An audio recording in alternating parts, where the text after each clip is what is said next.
La Bible quotidien. Une série de réflexions quotidiennes centrées sur la parole de Dieu. Que ce livre de la loi ne s'éloigne point de ta bouche. Médite-le jour et nuit pour agir fidèlement selon tout ce qui y est écrit. Car c'est alors que tu auras du succès dans tes entreprises. C'est alors que tu réussiras. Josué chapitre 1, verset 8.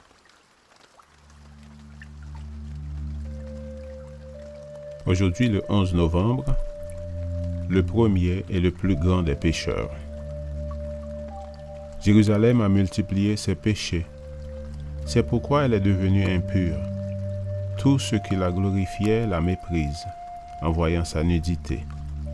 Elle-même gémit et recule. Lamentation chapitre 1, verset 8. La raison d'être et le but de l'enseignement de la doctrine chrétienne se résument ainsi. Mes petits enfants, je vous écris ceci afin que vous ne péchiez pas. 1 Jean 2, verset 1. Les normes de l'Église, la réforme sanitaire et tout le style chrétien de vie ont pour but de nous aider à entrer en communion avec Dieu et à être en harmonie avec sa volonté. Bien sûr, personne ne sort vainqueur du péché en se soumettant à des normes, car seule la grâce de Dieu peut nous aider dans notre lutte pour la justice. Les normes servent à indiquer le chemin, l'objectif et la vocation. Si nous connaissons le chemin de la justice, nous pourrons demander la grâce de Dieu pour pouvoir y marcher. Le péché toutefois reste un mystère. Il consiste à remplacer Dieu par une chose quelconque. C'est l'amour centré sur un objet équivoque, selon George Knight, dans Le Guide du pharisien, vers la parfaite sainteté, page 50. Comme le dit le sage Salomon, l'homme est prêt au pire forfait, même pour une bouchée de pain. Par conséquent, ni la connaissance, ni la vigilance ne peuvent nous protéger du péché. Dieu sait que ses enfants peuvent pécher en dépit de leurs meilleures intentions. C'est pourquoi Dieu déclare que la ressemblance avec Dieu et avec Christ constitue l'appel suprême, l'objectif du chrétien. Il ajoute ensuite par la plume de l'apôtre, « Et si quelqu'un a péché, nous avons un avocat auprès du Père, Jésus-Christ le juste. » 1 Jean 2, verset 1.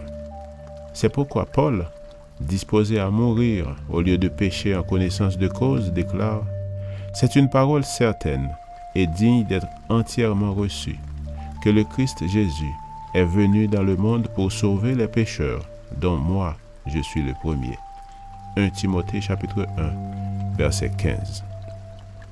Tout chrétien se sent et se considère comme le plus grand des pécheurs, mais la chose d'une importance majeure, il n'ignore pas que Dieu connaît sa condition.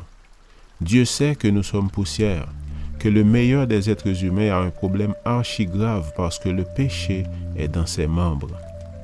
Il nous regarde avec tristesse et une compassion infinie, et non avec colère et rejet.